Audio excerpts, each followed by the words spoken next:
क्या आपको पेट में यहाँ पर बीचों बीच दर्द हो रहा है? क्या आपके दाहिने कंधे में दर्द है या फिर पेट के बिल्कुल पीछे उसी साइड में दर्द हो रहा है दाएं बाजू में?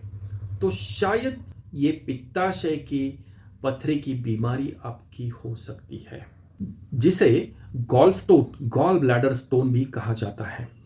गॉल ब्लैडर स्टोन में होता क्या है, तो पित्ताशय, आशय का मतलब संचय करने की जगह, मैं पित्ताशय बिल्कुल एक बटुए जैसा होता है, बिल्कुल एक बटुए जैसा ये पित्ताशय। और ये होता कहाँ है? लीवर के बिल्कुल निचले हिस्से में होता है।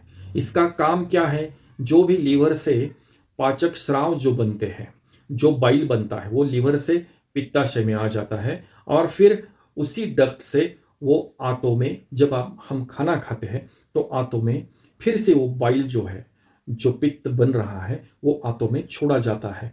लेकिन पित्ताशय में ये कॉन्सेंट्रेटेड फॉर्म में जमा होता है। लीवर से बनता तो है, लेकिन पित्ताशय में आने के बाद उसमें जो पानी रहता है वो पानी अपने आप एब्सॉर्ब हो जाता है बॉडी में और सिर्फ कॉन्सेंट्रेटेड बाइल इस थैली में जमा होता है। तो यहाँ पर होता क्या है कि कोलेस्ट्रॉल जो एक प्रमुख डिपॉजिट है, जो इसमें जमा होना शुरू हो जाता है और बहुत ज़्यादातर कोलेस्ट्रॉल पित्ताशय की जो पथरी होती है उसका कंटेंट के रूप में पाया जाता है। तो कोलेस्ट्रॉल के क्रिस्टल्स जमा हो करके कोएगुलेट हो जाते हैं और उसकी पथरियां बनना शुरू हो जाता है। बहुत सारी बात, अगर आपको पेट में भी दर्द नहीं हुआ है, अगर आपको कहीं सीने में या फिर कंधे में या पीठ में भी दर्द नहीं हुआ है, लेकिन बहुत सारी बार आप किसी और कारण के लिए, शायद आपको अचानक से पेट में दर्द शुरू हुआ, तो डॉक्टर कहेंगे कि शायद आपको किडनी स्टोन, किडनी की पथरी हो गई है, आप सोनोग्राफी एक बार करवा लीजिए। जब आप सोनोग्राफी करवाते हैं तो किडनी में भी पथरियां पाते हैं और फिर आपको गॉल ब्लैडर में भी पथरियां है, उसका पता चलता है। तो ये बिल्कुल एक्सीडेंटल फाइंडिंग है। बहुत सारी लड़कियों के लिए भी सोनोग्राफी के लिए, चाहे हम पीसीओडी के लिए चेकिंग के लिए भेजते हैं या फिर प्रेग्नेंट वुमन में प्रेगनेंसी के दौरान चेकिंग के लिए भेजते हैं, तब पता चलता है कि पित्ताशय में भी पथरियां पाई जाती है। तो दिस इज एक्सीडेंटल फाइंडिंग। तो होता क्या है कि सर्जन्स आपको बताएंगे कि ये आप तुरंत निकलवा दीजिए। अगर अगर इसके ट्रैक में, ये पाइप में अगर पथरी फंस गई तो बहुत बड़ा कॉम्प्लिकेशन हो जाएगा। तो इसके लिए हम डर जाते हैं, बहुत सारे पेशेंट डर जाते हैं। तो इसके लिए डरने की बात नहीं है, क्योंकि क्या है, इसका पाइप जो है ना बिल्कुल ऊपर की तरफ है। पित्ताशय का पाइप ऊपर की तरफ है, तो मानो हम हमारे जो घर पर पानी की टंकी रहती है, उसका ओवरफ्लो का पाइप जैसे ऊपर की तरफ रहता है, तो पूरी टंकी भरने के बाद जो पानी एक्स्ट्रा होता है तो वो ओवरफ्लो पाइप के द्वारा बाहर निकलता है। तो बिल्कुल पित्ताशय की जो पाइप है ये ऊपर की तरफ है और ये बीइंग स्टोन्स आर हेवी, तो ये नीचे बैठने की उनकी ऑब्वियसली ग्रेविटी के कारण वो नीचे ही बैठते हैं। लेकिन पित्ताशय का दिक्कत क्या है कि ये लगातार ऐसे पंप होने वाला ऑर्गन है, तो ये बिल्कुल एक दूसरे में मिक्स होते रहते। तो इसी कारण आप अगर रिपोर्ट पित्ताशय की देखेंगे तो gall bladder, multiple gall bladder calculi, उसके नंबर्स भी बताना मुश्किल होता है। क्या होता है कि अगर समझो ऐसे ओवरलैप हो गए पथरी, तो आपको सामने से 3 दिखेंगे। अगर वो सेपरेट हो गए तो आपको 4 दिखेंगे। अगर ये और सेपरेट हो गए तो आपको 5 दिखेंगे। मतलब इसके संख्या का अनुमान लगाना या फिर आकार का अनुमान लगाना भी बहुत मुश्किल होता है। तो उसके बारे में आपको ज़्यादा सोचने की ज़रूरत नहीं है। अगर आपको दर्द भी नहीं है, if this is accidental finding, तो बिल्कुल डरने की बात नहीं है। आप क्योंकि क्या है ना, पित्ताशय के लिए पित्ताशय पूरा यहाँ पर गांठ मार के पूरा निकालना पड़ता है। पित्ताशय की थैली में जा करके सिर्फ उससे पथरी निकालने की कोई भी टेक्निक नहीं है। और ये इसके लिए क्या करना पड़ता है, पहले तो पूरा ओपन सर्जरी करनी पड़ती थी, क्योंकि ये right at the base of liver है।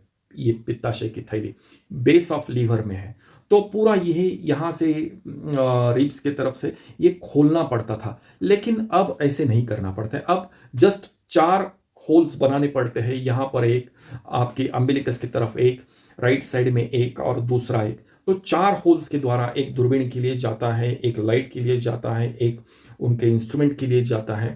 तो पूरा यहाँ पर बांध के पित्ताशय को बिल्कुल निकाला जाता है।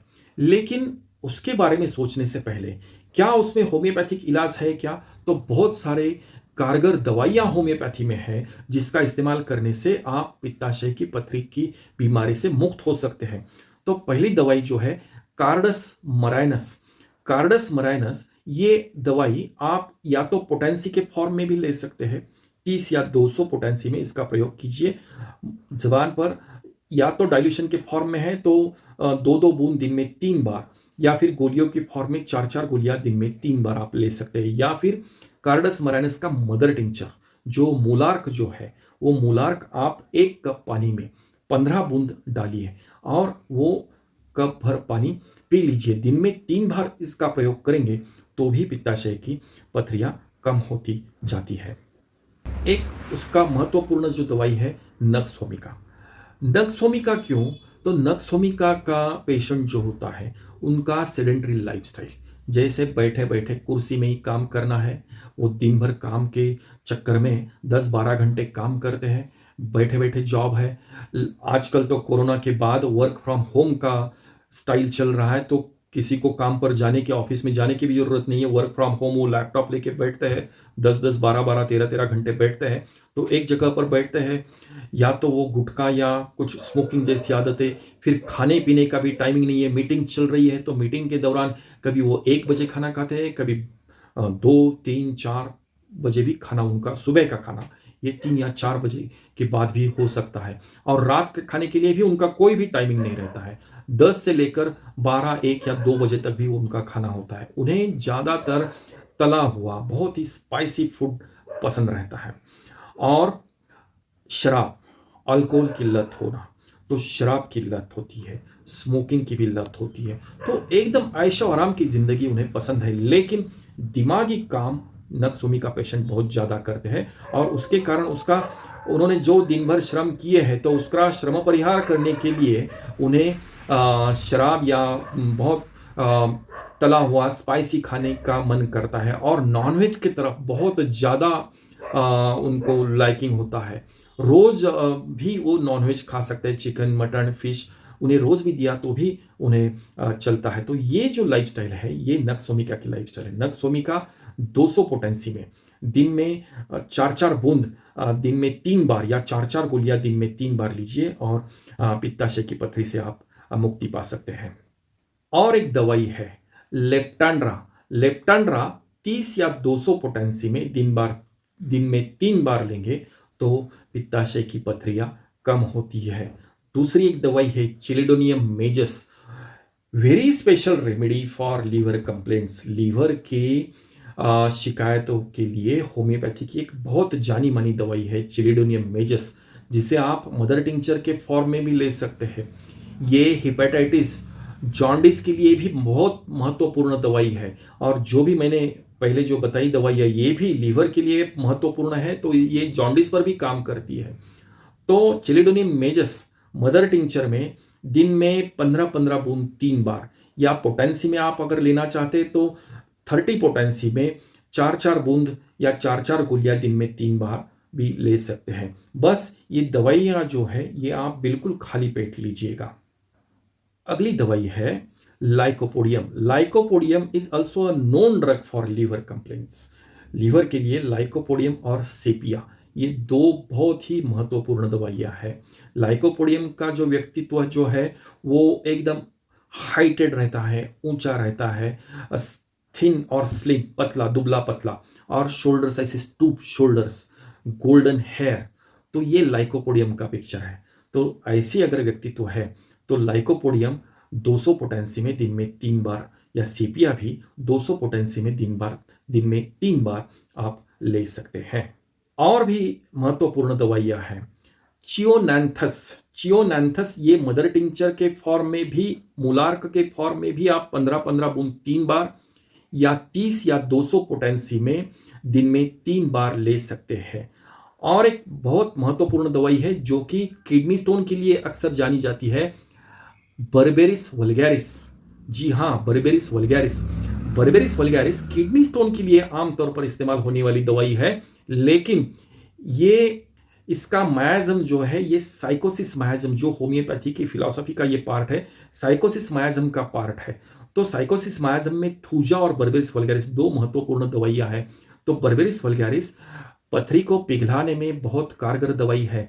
बर्बेरिस वल्गैरिस अगर आपको पित्ताशय की पथरी है, तो आप बेशक उसे 200 पोटेंसी में दिन में 3 बार ले सकते हैं। और मैंने शुरुआत में आपको कहा था कि पित्ताशय में ज़्यादातर पथरियाँ जो जमा होती है वो कोलेस्ट्रॉल के रूप में जो क्षार या क्रिस्टल्स तैयार होते हैं उसके कारण कोलेस्ट्रॉल से बनती है ये पथरियाँ। तो कोलेस्ट्रॉल उसका बहुत महत्वपूर्ण कंटेंट है। तो पित्ताशय की थैली में कोलेस्ट्रॉल के कंटेंट के कारण जो पथरियाँ बनती है, इसके लिए कोलेस्ट्रिनम, जो कोलेस्ट्रॉल से ही दवाई बनती है, कोलेस्ट्रिनम की आपको टैबलेट फॉर्म में भी मिलता है। कोलेस्ट्रिनम 3x या 6x आप लगातार 3 या 4 महीनों तक कोलेस्ट्रिनम 3x या 6x में लीजिए, दिन में 3 बार। आकार के अनुसार गोलियों का डोज आपको डिसाइड करना पड़ेगा। ये सभी दवाइयों का प्रयोग करने से पहले मैं तो चाहूँगा कि आप सोनोग्राफी भी करवा लीजिए और आपके करीबी जो भी होम्योपैथिक डॉक्टर है उनसे भी आप सलाह लीजिए। और बिना ऑपरेशन के आप बस एक थोड़ा सा मन का आप डिसाइड कीजिए कि जी हाँ, मुझे बिना ऑपरेशन से ठीक होना है और मुझे फिलहाल तो कोई तकलीफ है नहीं, सिर्फ वजन बढ़ा हुआ है। आप अपनी खाद्य जो है, आपका जो डेली रूटीन जो है वो खाद्य जो है, जो आप अन्न सेवन करते हैं, बस उसके तरफ भी ध्यान दीजिए और ये दवाई 3 या 4 महीने तक उनका प्रयोग कीजिए और पित्ताशय के थैली में जो भी पथरियाँ जमा होती है उस बीमारी से आप मुक्ति पा सकते हैं। धन्यवाद।